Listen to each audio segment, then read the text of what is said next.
নীরবে কান্না করতে পারে যে মানুষগুলি তারা কখনোই ঠকে না, তারা সবসময় হ্যাপি থাকে। এই পৃথিবীর অনেক মানুষ আছে যে ভিতরের কষ্টগুলি ভিতরে চাপা দিয়ে রাখে, কোনো মানুষের সাথে শেয়ার করতে পারে না, মানুষের সামনে কান্না করতে পারে না। হাসি মুখ আমরা দেখতে পাই, বাট তার ভিতরে এত বেশি কষ্ট রয়েছে, এত বেশি হতাশা রয়েছে যেটা মানুষের সামনে শেয়ার করতে পারে না। তারা যখন নীরবে কান্না করে, একাকিত্ব সময় পার করে আর আল্লাহ তাআলার দিকে মনটা ঝুঁকিয়ে দিয়ে তখন আল্লাহ তাআলার কাছে দোয়া করতে থাকে, তাদের ব্যাপারে আল্লাহ তাআলা কি বলছেন?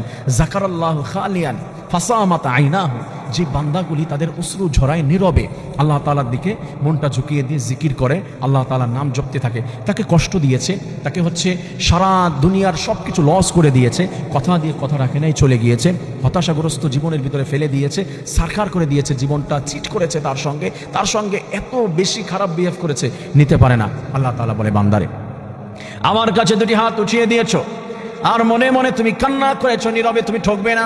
আমি রব্বুল আলামিন দুনিয়ার মধ্যে তোমাকে জানিয়ে দিলাম, তোমাকে আমি আল্লাহ তাআলা সফলতার সর্বোচ্চ পর্যায়ে পৌঁছে দিব। সুবহানাল্লাহ। কারণ তোমাকে ঠকিয়েছে, তুমি এখন মাজলুম। আর রব্বুল আলামিন বলে, মাজলুমের কোনো দোয়া ফিরিয়ে দেওয়া হয় না। আল্লাহ তাআলা বলেছেন, কোন তিন শ্রেণীর মানুষের দোয়া ফিরিয়ে দেওয়া হয় না, সরাসরি অটো আল্লাহ তাআলার দরবারে পৌঁছে যায় এবং অ্যাপ্রুভ হয়ে যায়। আল্লাহ তাআলা বলছে, তার মধ্যে একজন মাজলুম। আমি আল্লাহ রব্বুল আলামিন ওই সময় আমার বান্দা যা চায় আমি রব্বুল আলামিন তাই দিয়ে বান্দাকে আমি সফল করে দেই। এরপরে হাশরের ময়দানে রব্বুল আলামিন বলেছেন তার হাবিবের মাধ্যমে, সাবাতু ইউজিল্লুহুমুল্লাহু ফি জিল্লিহি ইয়াওমা লা জিল্লা ইল্লা জিল্লুন। শুধুমাত্র কেবলমাত্র হাশরের ময়দানে একটা ছায়া থাকবে, আর কোনো ছায়া থাকবে না। সেই ছায়াটা হলো কোনটা? 7 নম্বরে এবং শেষে আল্লাহ তাআলা যেটা জানিয়ে দিয়েছেন সেটা হলো, যাকারাল্লাহু খালিয়ান ফাসামাত আইনাহু।